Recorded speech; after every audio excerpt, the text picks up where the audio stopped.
Boom! We're live. We are live on this beautiful day. What do they say today? It's Thanksgiving.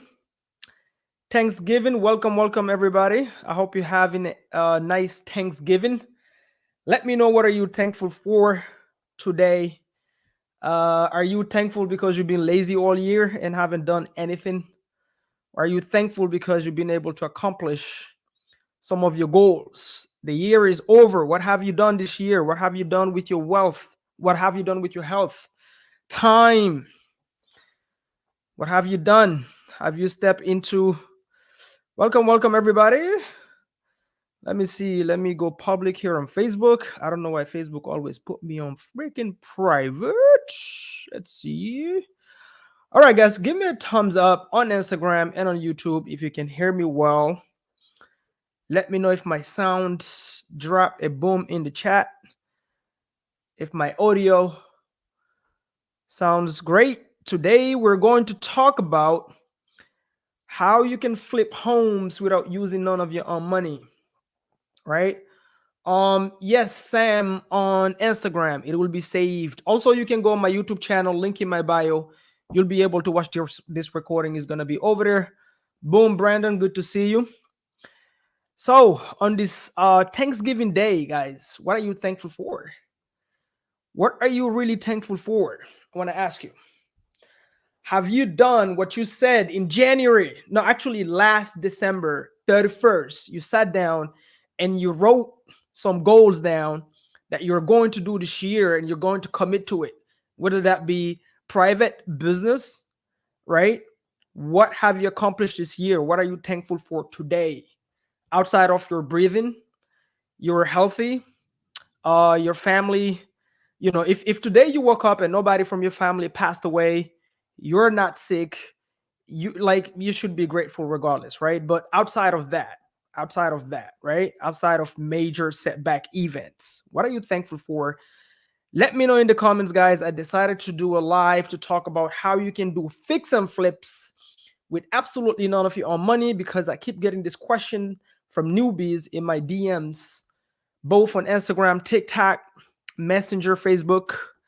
So I want to address this question for newbies, and the reason being is because I have done a dozens of them, both in my local area where I used to live, which is Maryland. I no longer live in Maryland. I'm now in Atlanta. We actually have one going right now in Conyers with one of my students and brother Andrew, Mr. Andrew. Shout out Andrew Powell.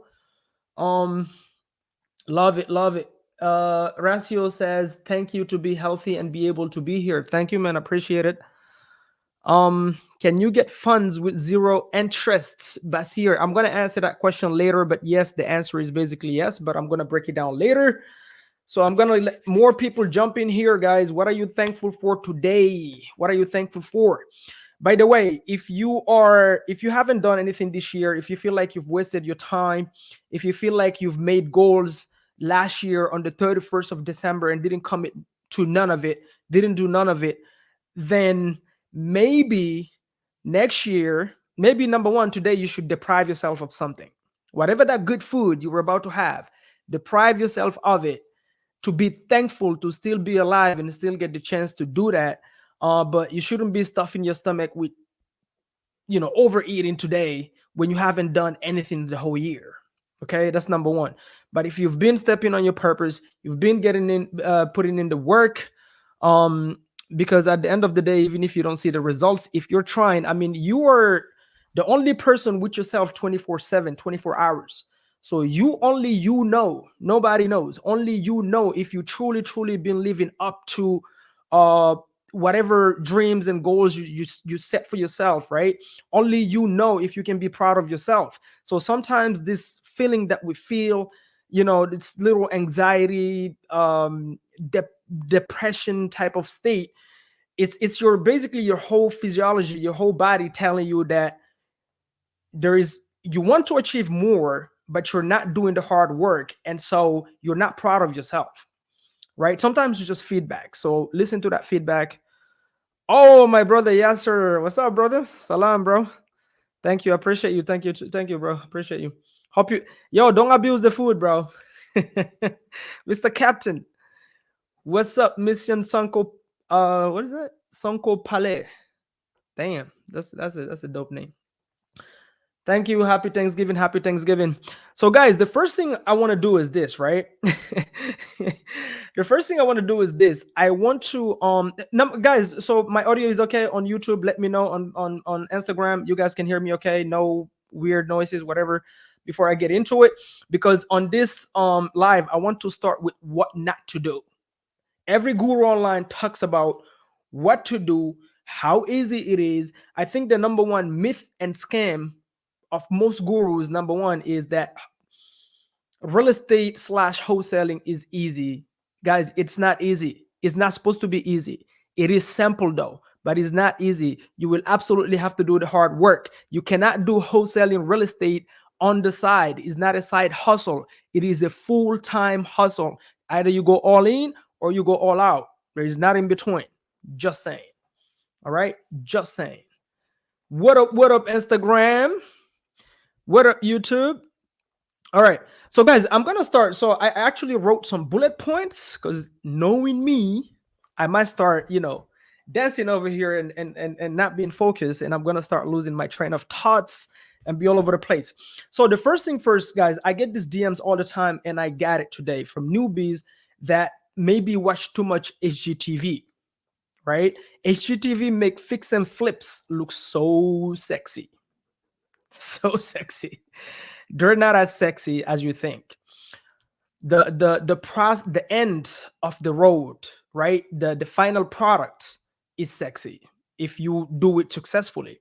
Once you're done, you beautify the neighborhood, right? And all that fun stuff. That's sexy. But there's a whole process before you're done. Before you're done, that's those steps that most gurus don't talk about, and there's nothing sexy about it, right? So the number one thing, I'm gonna start with what not to do when you're new.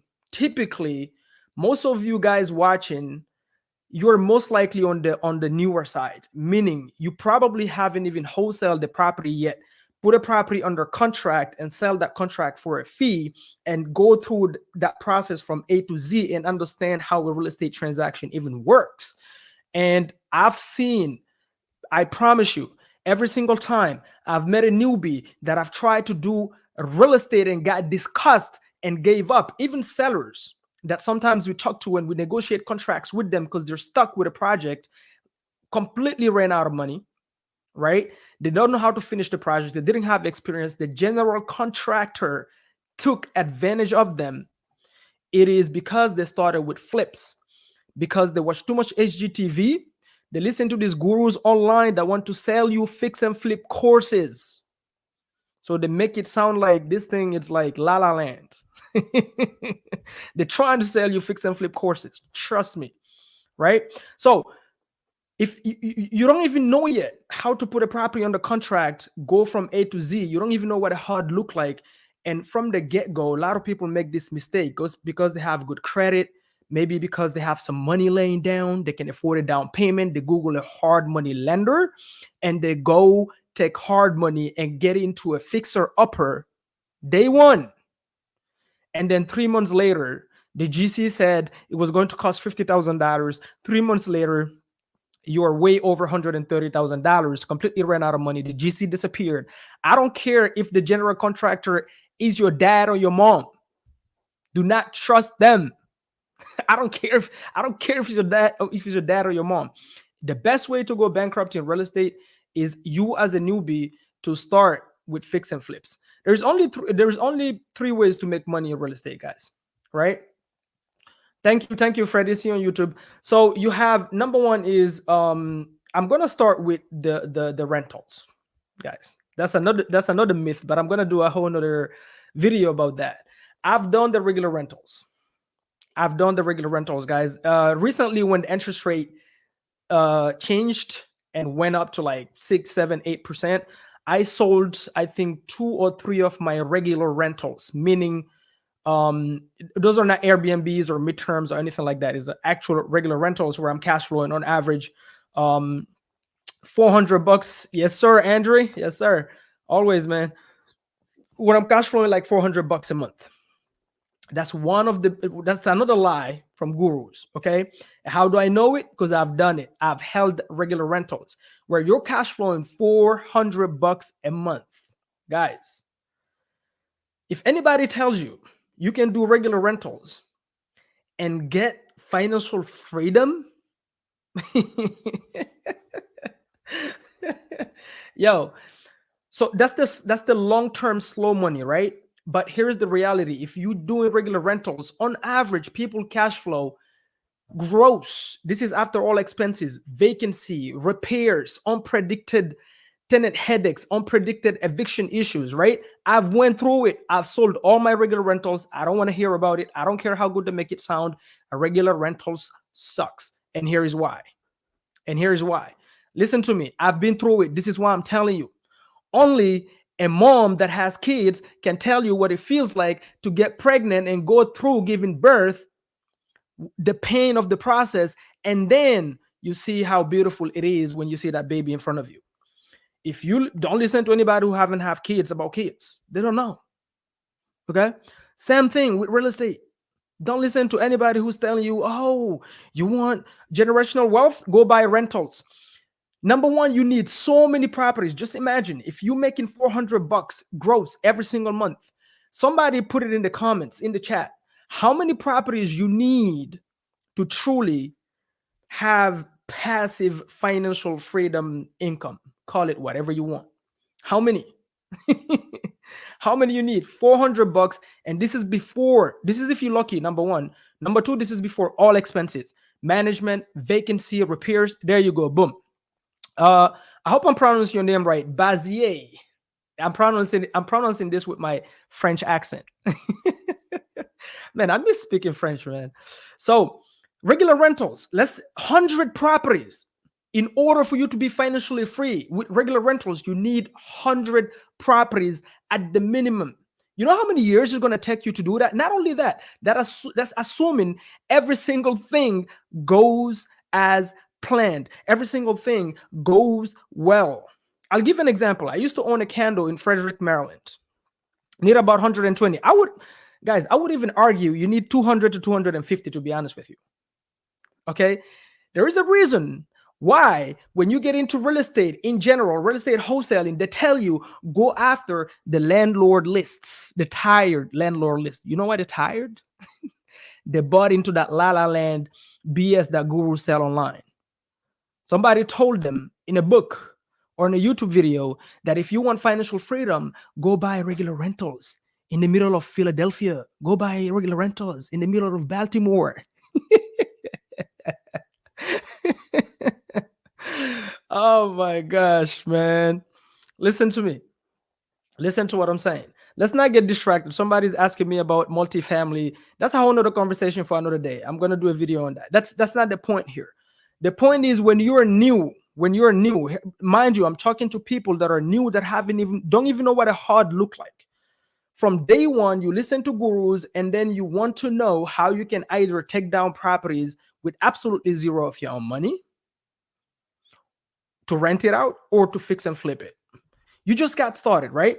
So the first thing is that the number one myth is you need so many properties. That's number one. Number two, it never goes as planned. I used to own a rental. One of the rentals that I used to own in Frederick, Maryland that I sold, it was a condo. Oh my gosh. At first, everything was good. I got the property. There was a tenant inside. It was a subject to property. If you don't know what subject to is when we buy the property and we have the seller leave the mortgage in place under name.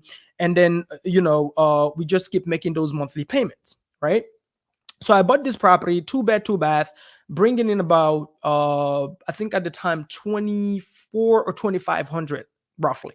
Gross cash flow was about $500. Okay. Everything going great. Ladies paying every single month on time. No problem whatsoever. Turnkey property, by the way. When I say turnkey, meaning it's not completely trashed out, but the lady's been there for a while. So the carpet looked a little bit odd, but still she's there. She's paying. Why care? 3 months in, lady decide to vacate. She decided to vacate the property, stop paying, too old. Her family is asking me to give her a 3-year lease or whatever. I don't want to do it. Not only that, she decided to vacate. Now I'm about to have a property that is vacant with zero income. Secondly, I realized now in order to put somebody in and raise the rent, I would have to go in, change the carpet, paint the property. Then we ended up finding that potentially the water heater might have to be replaced. Guys, I did the math. By the time I was done, I would probably have been all in $20,000. $20,000, right? Let me ask you a question. How many months or years do I have to cash flow $400 to make my $20,000 back on a regular rental? Not talking to you about all the headaches on some of my rentals that I used to have with text messages at midnight from tenants that never pay on time and they want the world, right? I'm telling you, it's La La Land. Coming to the workshops. Absolutely, Andre. Anytime. You're welcome to the workshop anytime, right? So anyway, guys, my point is this. The first way to make money in real estate would be potentially the long-term, going the rental route. But I'm telling you, that's another La La Land that gurus sell you. Regular rentals, I've learned this the hard way. I've done both. I've sold my regular rentals on this market. I don't want to hear about it. Cash flow is too small. You need way too many properties in order to make $20,000 a month, right? When I started doing Airbnbs and midterms and all of that, just 2 properties, I was already at $20,000. Tenants get in, get out after a week. You don't talk to them. You never talk to them. The only potential headaches you have is maybe not the management, but like the cleaners. Sometimes they're late, blah, blah, blah. But at least if a water heater breaks, my cash flow, just 1 month of cash flow covers it. Why am I wasting my time with this regular rental crap? I don't know. Anyway, so that's number one, right? Now, let's say hypothetically you're on the newer side. You're on the newer side and you decide, you know what? I'm going to do regular rentals. Guess what the problem is? Buying properties comes with responsibilities, guys. Anything can go off. So that means that property, for example, that I sold, and I can give you a dozen of examples like this, okay? If I didn't have any cash in the bank, if I hadn't yet wholesaled properties and build up some capital to where I can spend money if something breaks, or when my tenant vacated, I could afford make the mortgage payments even though the property is vacant, guess what would have happened? As a newbie, I probably would have filed bankruptcy, let the property go to foreclosure, whatever. You see? So the first thing what not to do when you're new, you have absolute zero money in your bank account. Do not, even if you had access to it, even if you had access to 0% credit cards, you had access to a private lender that give you the money for 5%, doesn't matter. Don't take down the property. You don't even know yet what a HUD look like. You probably, even where you live, you probably don't even clean your own toilets. You don't make your bed and you want to keep a rental? Not a good idea. Trust me. I see all these newbies posting online, which people just tend to hide a little bit, is they're posting how they're struggling with properties they took down. Now they're struggling. The strategy that they wanted to do is not working, or they're struggling with the tenant not paying and they ran out of money, blah, blah, blah. Now they're looking to wholesale it after they took it down because they thought it's sexy to be a landlord. The reason you have a tired landlord list is because they bought into that crap. It is not sexy at all. Okay. It comes with responsibility. So that's number one. If you're new, I don't advise you. If you're new, you don't have any capital. Even if you have capital, you have zero experience. I don't advise you from day one to just go down and take a property and hold it as a rental. It comes with responsibilities. So that's number one. Number two, fix and flip as a beginner. I've done honestly over dozens of flips, some of them physically where I live, and some of, like I said, like right now I'm in the middle of one, which is a creative finance fix and flips. Fix and flip, we got it through a pre-foreclosure lead with my guy Andrew, Steve, and Shikol. Shout out to the crew. And they come to my workshop on Saturdays, guys. If you don't know, here in Atlanta, since I moved to Atlanta, I have a pre-foreclosure workshop every single Saturday in person. But also I just created some pre-foreclosure series. You can check it out. You can see the website on my YouTube channel. Guys, anybody watching on Instagram, if you're not on my YouTube channel, go ahead, click the link in my bio and go on my YouTube channel and check it out, right? I'm about to actually turn down the live on Instagram really soon. You're going to have to go on Instagram to keep watching, okay? So that's number one, guys. Don't buy into the easy la la land rentals. Not gonna happen. If you start doing buy and holds, you should go for higher cash flow type of properties if you really want have if you really want to feel like what if you really want to know what it feels like to have cash flow and not have the anxiety of always chasing a deal. I would go after midterms or Airbnbs. But again, my point is, when you're new, you don't even know yet what the process looks like to take a property from A to Z. Okay, have never wholesaled, you're not working with somebody experienced. Even if you had access to it, don't do it, especially if you don't have any cash in your bank account in case a tenant stop paying, you're able to pay it. So that's number one. Number two, for when it comes to flips, this right here, guys, fix and flips is a whole nother beast. Okay, fix and flips is a whole nother beast, guys. The best way to file bankruptcy, hate your life, quit real estate completely and say real estate don't work, is starting your real estate journey with flips. Stop watching HGTV. It is not the way they make it look. Everything don't go as planned. That's one. Secondly, you don't always make the profit you think you're going to make. Thirdly, guarantee you always go over budget, right? Now, when you don't have experience, what happens is you start working with general contractors. I'm going to repeat, even if the general contractor is your dad or your mom, do not trust them. I've been through it. Okay. So, with that being said, though, if you're new and you're trying to do a flip, you can absolutely do flips with zero of your own money. I've done it a couple of times. But what you don't want to do is, you're new, you've never closed on a property, you don't know what material costs are, you don't know how to deal with a GC, you don't know how to vet a general contractor, and just because you found a way to get either private money or credit cards at 0%, or you locked up a property and you wanted to wholesale it, but you're like, man, it's too much meat on the bone, let me just flip this and make it $30,000. Guys, I've wholesaled properties in Maryland, one of them in New York Avenue.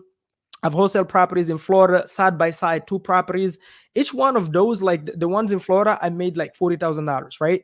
The people that bought it from me, guys, they're probably making, I don't know, dealing with all the headaches, they're probably making $400 a month if they kept it as rentals. If they flipped it, the most they would have made is maybe $30,000, maybe 60.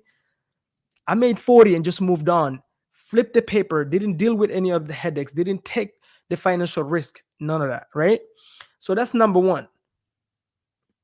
Number two is this: if you don't know material costs, you don't know how to vet a GC, and you just getting started, and you start with fixer uppers, you don't even know how to run your numbers properly.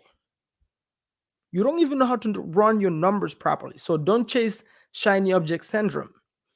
The best way to do your first fix and flip as a newbie, if you, let's say hypothetically, like my first, let's see, you should learn. Exactly my point. Somebody's asking on Instagram, how do you think we should learn fix and flips? Here's how I did it, guys. My first fix and flip, I had absolute zero experience when it comes to flips. So I did it. I made, I think, $32,000 on that flip. But overall, we made net over $62,000. So we split it at 50-50 at the end. I had zero experience. Not only that, I did have some money because I have already wholesaled. So I had experience with wholesaling. Here's what I did. I had a property under contract, and I found somebody who have experience with fix and flip. They have an in-house crew that used to buy properties at the auction. And I went to them and I said, listen to me. I have a property where you guys don't have to go to the auction and buy a property at, let's say, $200,000 cash. You don't even know what you're buying, because when you buy at the auction, when you go bid properties at the auction, guys, sometimes you don't even see the property. You can only look through the windows. So whatever you bought is what you get. Whatever you see at the end is what you get, right?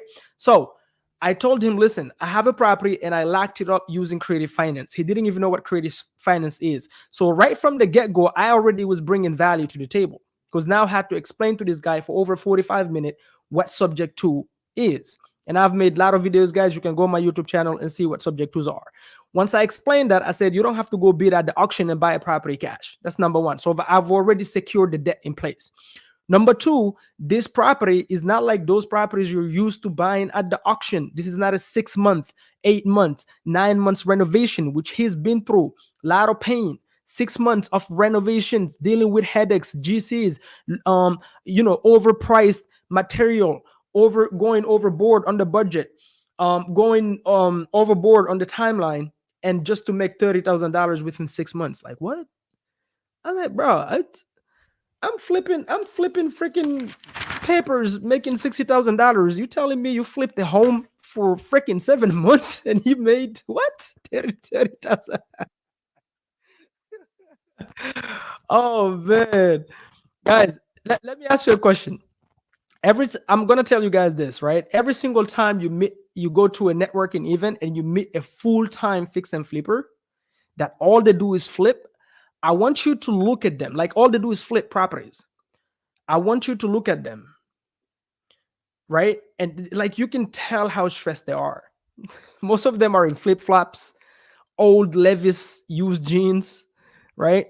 Now, I'm not saying once you have experience today to make today's money is a really great strategy, but you need to know what you're doing, guys. You really need to know what you're doing with flips. So the first thing is, like I said, guys, the way I did it is I went to him. So I'm already bringing value because I already secured the debt, right? And then I explained to him, it's not a 6 month project. Mine was between 60 days to 90 days at the most. Why? Because it was an almost turnkey property. It was an almost turnkey property. All it needs is regular stuff like flooring, kitchen, bathrooms, but there's no like foundation issues. You don't have to like gut it to the start, to like none of that. And he's never seen that. Like, hold on, all these properties I buy, we have to like add square footage, add rooms, like crazy. They have to do a lot of value add for them just to make $30,000. And I think the week prior I had made like $68,000 assigning a piece of paper by wholesaling it. This guy is going to the auction and flipping homes and making 30,000 in 7 months. Like what? God damn. So as a newbie on your first fix and flip, if you have absolute, I don't care if you have all the money in your bank account, don't do it. Guarantee is the best way for you to go bankrupt and hate your life and quit real estate. Don't do it. Do it with somebody that have experience and also that either have an in-house team, crew, okay, or somebody that have done it so much that they know how to vet people properly and partner up with them. I promise you, it is worth your first fix and flip sharing the profit with somebody who is experienced. To do a fix and flip with absolute zero of your own money is the easiest thing, because all you need is, number one, find a good deal. So you need to obviously learn how to source deals, or you buy a good deal from a real estate wholesaler, right? Then you need to know what a good deal look like. So you need to learn how to comp properties. You need to learn how to compare. Comps stands for, like, you need to learn how to comp properties in order to buy that from a wholesaler. What you can use is private money, right? You can use private money. And then for me, the way I did it is, guys, I learned creative finance. Creative finance is when we buy properties, we can take over people's mortgages. We don't assume it. We don't go and show our own credit. What's up, my guy? Will, I was thinking about you yesterday. We have a Hispanic lead. I'll be hitting you up tomorrow. Happy Thanksgiving, my guy. I hope you're killing it. Anyway, back at it. Guys, subject to. So if you learn how to lock up property subject to, that means you already secured debt in place that you didn't have to qualify for. The seller leave it in their name and you take over the monthly payments. That's number one. So you don't even need to go to a hard money lender. And then what you do to fund the renovation, we're doing one right now in Conyers here in Georgia. What you do for the renovation, you go to a private lender. What is a private lender? A lot of newbies confuse this term as well, because there's a lot of hard money lenders out there, guys, that pass themselves as private lenders in your emails, your inbox, Instagram, and they're not private lenders at all. Anybody who talks to you about give me points, 2 points here, show me your credit there, send me your auntie and your grandma's graveyard so I can really go and verify that you're from that family tree. Like, shut up. You're not a private lender. You're a hard money lender. Okay. So a private lender, guys, the key word is private. The relationship is private, completely private. That means a friend of mine, like the workshop that I have right now in Georgia, The fix and flip we're currently doing is completely, this is a pre-foreclosure lead. If you want to learn more, go on my YouTube channel. You can see the website to learn more, right? Students that are coming to my workshop physically here in Atlanta are the ones that funded the deal. So they became friends. So the relationship is private. They know me, I know them. Some of them we've went had coffee. Some of them came to my house actually before yesterday, right? They see me every single Saturday. We hang out together. It's private relationships. They funded the flip. So I bought it subject to, right? So we locked it up going after pre-foreclosures. Bought it subject to. We had the seller leave the loan in place in their name. We took over responsibility of the monthly payments. So we're just making the monthly payments. Then for the closing, renovations, holding cost, and everything, I went to the students that come to my workshop every single Saturday. Those are real private lenders. So private lenders is a private relationship. Is somebody you know. It could be your mom, your dad, your auntie, your friend, a nurse, a doctor, or everyday kind of person who has a 9 to 5, but you have a relationship with them. They have money, but they don't have time for the real estate. They want to give you their money for a quick return, but they don't want to deal with the headaches. You give them a 10% or whatever. Sometimes we even structure deals where we do an equity partnership, meaning you bring the money, I bring the property, and then we split the profits. You can skin the cat multiple different ways. That's not the point.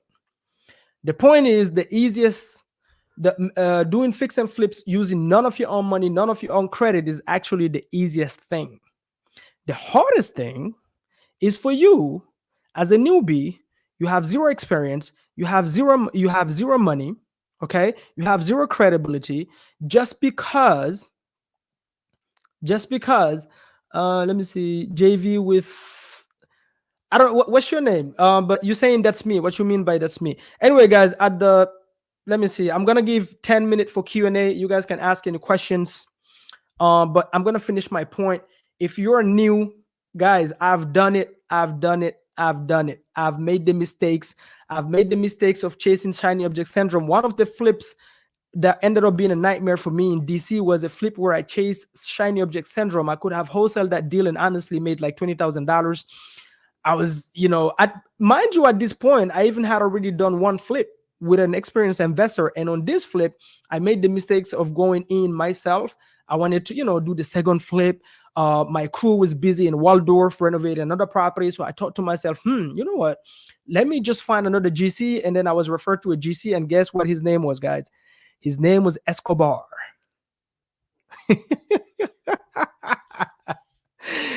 Yo, never hire a GC named Escobar.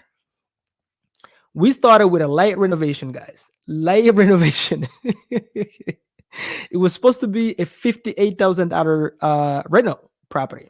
Guess, can somebody put in the comments, guess how much we ended up spending on this property? It was a 4-bedroom, 2-bath. Guess how much we ended up spending? And I'm gonna spare you all the other mistakes that was done on that flip. Guess how much, please? It was supposed to be a $50,000 renovation, and it was supposed to be a 60-day max project plus the selling, so just 90 days or maybe like 4 months. Ooh, Will, I wish, bro. I wish 80, I wouldn't have complained.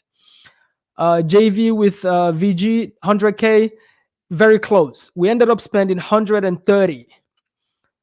Abu Muli 90, no, $130,000, guys. We ended up spending, and you know why? Because I was given a GC that I was referred to, didn't do the vetting properly, ended up not knowing what he was doing.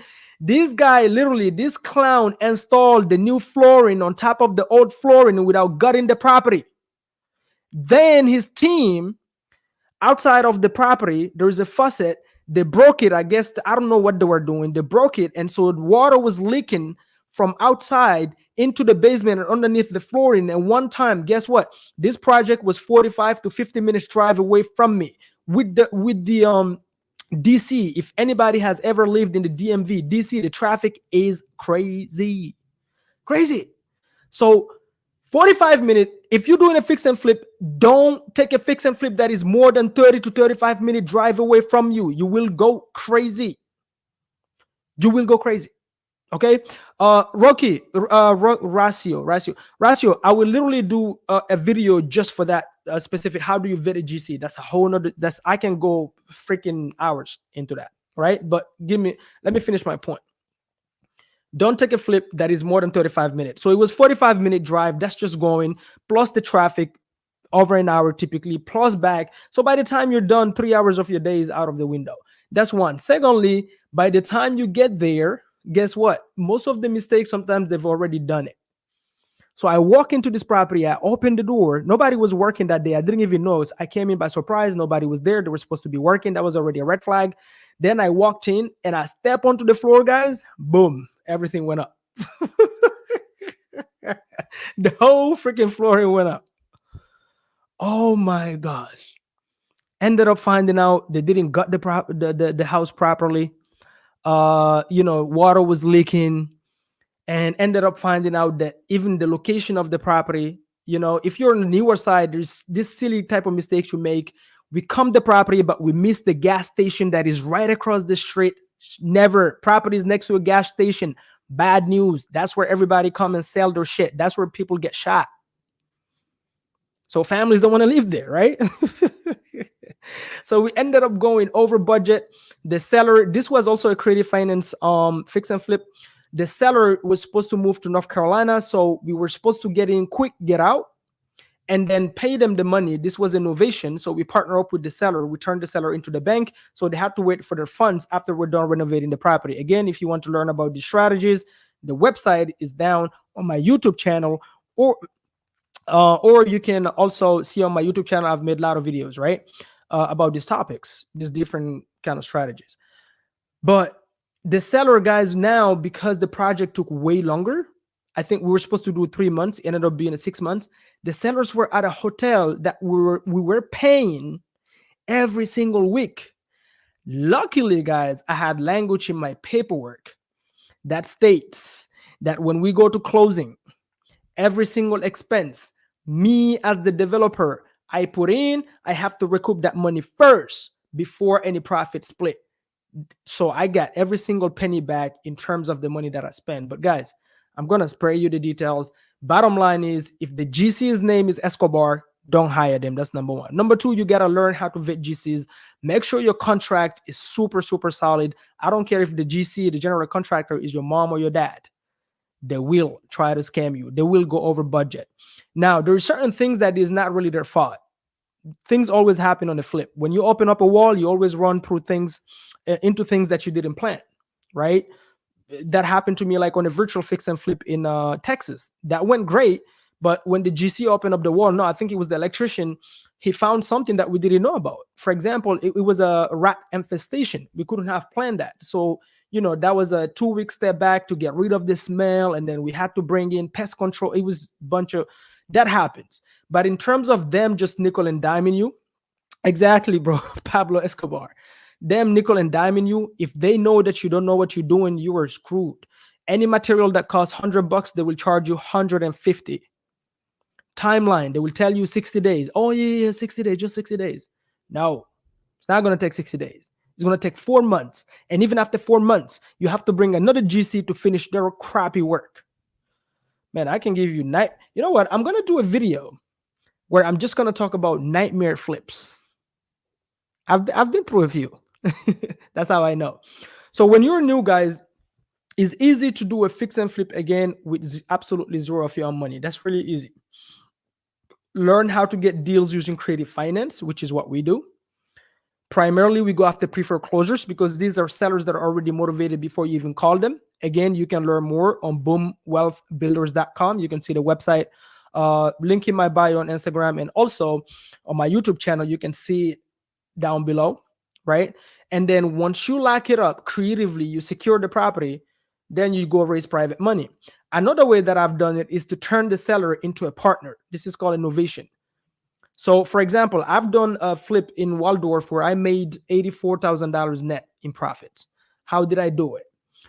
I was competing with a cash buyer. The cash buyer was offering roughly $350, roughly, to the seller. The seller was about to take it. I offered the seller $5,000 more on the property, and I said, I'm going to offer you $5,000 more if you're willing to leave the mortgage in place and allow me to renovate the property for 3 months, and I'll pay you the remaining money after I renovate the house and sell it and find a buyer on the market. This is called innovation. This is where you do a joint venture with the seller. I do a lot of this now. There is multiple paperwork involved here to protect you as the investor, because you're essentially renovating the property you don't own on innovation. So be really careful. You need to know what you're doing. You need to know what you're doing with this. But I offered $5,000. So I bid the cash buyer on that. I closed that seller actually face to face. So he let the mortgage in place. I gave him $5,000 in front upfront. And then in the back end, actually, I didn't even give it to him upfront. I was just making the mortgage payments, but I offered him 5,000 more on paper. And then he got paid after I renovated the house and sold it. I made $84,000 net without ever going to a hard money lender. So the seller ended up leaving his mortgage in place. That saved me from the hard money. And then I went to a private lender to get my renovation costs, which I spent on that property probably around $90,000. So I basically got back 95% cash on cash return. Damn. If I had enough space here, I would have busted dance move for that one. We went through your GC before. We had to fire all of them. 4 GCs and finish. Exactly, Kaylee. Exactly. I'm telling you, I've been through that. Hiring one GC, they fuck up everything. Then you go through another one, they fuck up everything. Plus, GCs hate going behind other GCs' crappy work and do it. So typically when one GC fuck up your work, the other GCs don't want to touch it, because now they have to give you insurance on things that they don't know what the other person fuck up. So if you're on the newer side, never wholesale the property, don't know what a HUD look like, I strongly advise you, if you ever try to go the fix and flip route, either you partner up with somebody that knows what they're doing, share the profits. Now you have to bring value to the table. I don't see why somebody would partner up with you if you had zero value. I just gave an example on how I did mine. If you missed it, go back and listen to it. Facts. Okay. All right. Man, thank you for that, Kaylee. What market are you in, Kaylee? Okay, so guys, now Q&A time, 10-minute. Bring your questions. Let me see if I have any questions in the chat. Andrea said he's definitely coming to this ATL workshop. Bro, you better, man. You better cranking deals, man. The action takers are cranking deals for sure. About 4.2 years to make back 20K, 100%, man. $400. That's crazy. 20K. This is my big sister. What's up, Jan Famata? How you doing? I said to boom, boom, boom. You already know that's the anthem, guys. Let's see, 100K. Is there any questions, guys? Drop your questions. Okay, Ratio said how you vet a GC. Now, if you're doing your first fix and flip, the best way to vet a GC, number one, you want to see their portfolio, guys. You want to see their portfolio. Now, mind you, these people are wicked. The first thing is make sure you get a referral. Do not Google GCs. Like, don't do that. Get a referral from somebody who's actually used the GC. Now, the problem is most people that are full-time fix and flipper, they will never refer you their GC because it's so hard to find a GC. They won't refer you their GC. Okay, so that's what I'm saying. Like, for me, I just brought the property to that person, because if I had told him just give me your GC to do the work, he was going, oh no, I have my own project. There's no way I'm referring you my GC. But when I told him, you know what, I have this property locked up under contract, you don't have to go raise any money. I mean, in terms of hard money, whatever. And I'm willing for us to split the profit. I don't want you to pay me up front. You can pay me in the back end. I just want to learn hands-on. It was a no-brainer to him. Honestly, that guy, if he would have told me at that time, listen, we'll potentially make $62,000, I'll give you 20 and keep the rest. Just because of the school that he took me through without any student debt, I would have done it. Most of you knuckleheads, the problem, I see so many posts online, guys, right now from newbies that are struggling with properties they should have never took down in the first place. They don't even know how to clean their own room. Why the heck did you take down the property? You can barely afford a Starbucks. Now the person in the property is not paying. You're in trouble. You have no money. That's one. Some of them are stuck with fix and flips because they didn't know what they were doing. They've already been through 10 GCs and don't know how to get out of it. Just because you had good credit and you thought it's a good idea to go to a hard money lender, guess what? Those hard money lenders, they will lend it to you knowing full well that they will foreclose on you. That's what they do. They lend to own. They're sharks. They don't care about you. They don't care. That lender's broker made his $5,000 fee and bounced. Don't do it. Not worth the time. Okay. Kaylee, Atlanta, and she calls friend. I come to your workshop sometimes. Oh, thank you, Kaylee. Kaylee says my workshop are badass. Yes, yes, ma'am. Thank you. I appreciate you. I think I remember you, Kaylee. Yeah. So everybody who's taking action, the fix and flip we have going right now, guys, come from Andrew, who comes to my workshop, became a brother now, but he's such an action taker, taking the action every single day. This guy door knocks a minimum of 12 doors per day with his partner in crime, Shikal, and they're completely, absolutely crushing it. They also do the hands-on mentoring with me, where we do the role playing from Monday to Friday every single day. We jump on and we role play because trust me, talking to the sellers on the phone is a craft. It's not something you can wing. You got to practice this craft. Stop being lazy. And if you've been lazy all year, I want you to literally deprive yourself from food today. You don't deserve to eat if you've been lazy the whole year. Stop saying happy Thanksgiving. You don't deserve any thank. You haven't thanked anybody. God, I hate lazy. Sorry, guys. I hate lazy people, man. I'm allergic to lazy people. All right. Pablo Escobar. Do you have any plans to open the Saturday workshop virtually so we can learn?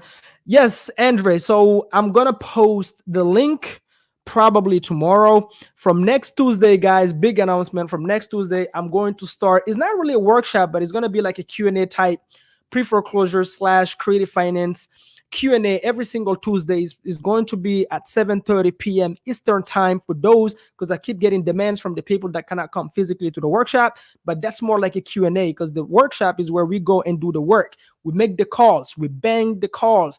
I put newbies on the hot seat that are too afraid to be on the phone. I make them, go to the get out of the comfort zone. Then we do like case studies and whatnot, and then they get homework to do during the week.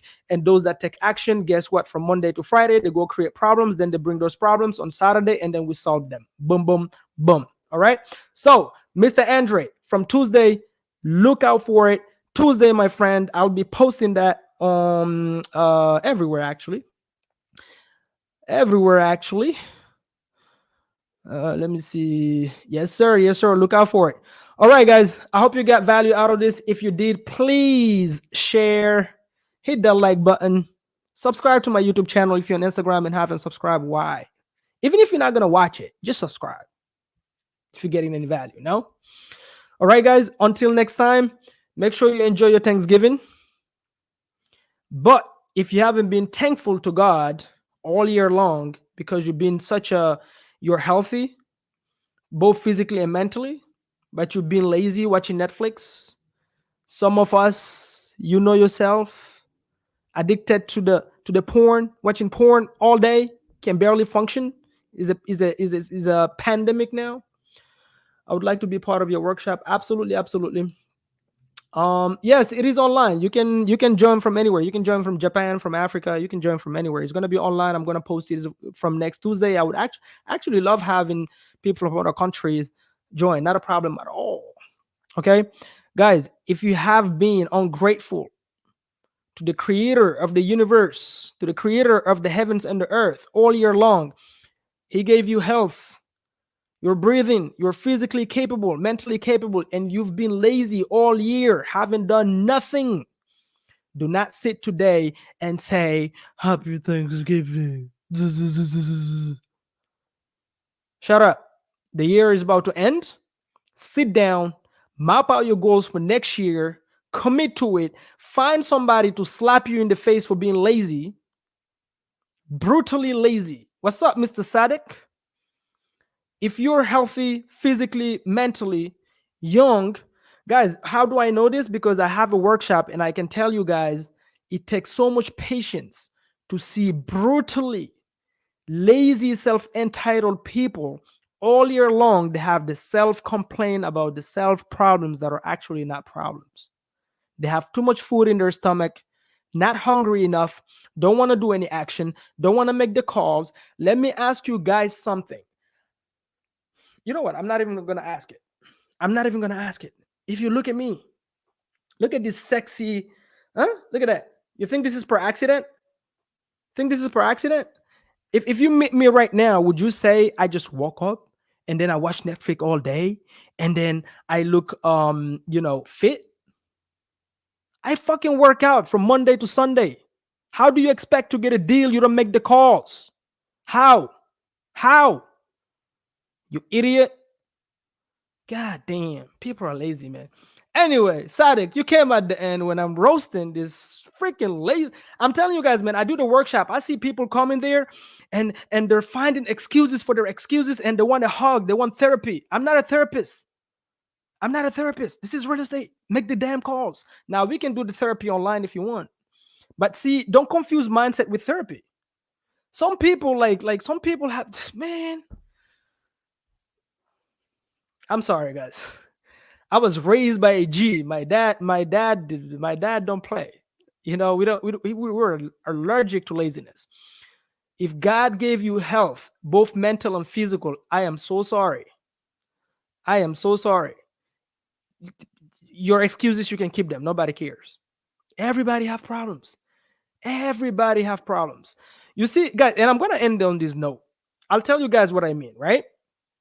I have a neighbor, guys. I have a neighbor that comes to my house and he begs me when I move here, he begs me to let him cut my grass because he can barely feed his damn family. Listen to me. He said, Bamadou, can you please let me cut your grass? Because like this guy is probably in his 40s, healthy, physically healthy with bunch of tattoos, no physical apparent problems. None. Mentally healthy. English is his first damn language. Is my fourth or maybe even fifth. Fulani, let me see. Fulani, French, Netherlands, right? Then English. Okay, my fourth language. This guy is his first language. The type of guys that are too quick to correct you if you make a mistake because English is just. I see so many dummies in my comments. Oh, Mama, do you say this word wrong? Oh, Mama, do you misspell this wrong? Have you ever went to Bank of America and you know cashed out your fancy English? Like, shut up, you broke. Stop telling me about my English. You have that good English of yours and you're not using it. Why are you correcting me? You broke. Sorry, I don't want to hear it. So this guy, he comes to my house all the time. Mamadou, can I cut your grass? Mamadou, can I do this? I even gave him job to set up my office here, guys. He worked only one day. He has one wife and two adopted kids. Poor kids. Poor kids. And this guy have the nerves to come and tell me, Mamadou, is all you do work? Is work? Because every time he comes to my house, guess what I'm doing?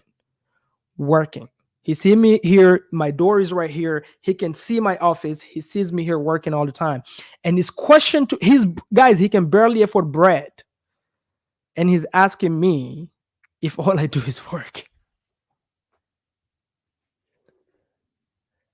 How do you say explain that to me in Spanish? You know what I mean? Like, est-ce que quelqu'un peut m'expliquer un peu ce qui me demande? C'est quoi ces histoires-là? This is French, guys. C'est quoi ces histoires? I was looking at him like, dude, you're coming to my door asking me to give you work so you can feed your family. You don't have $100.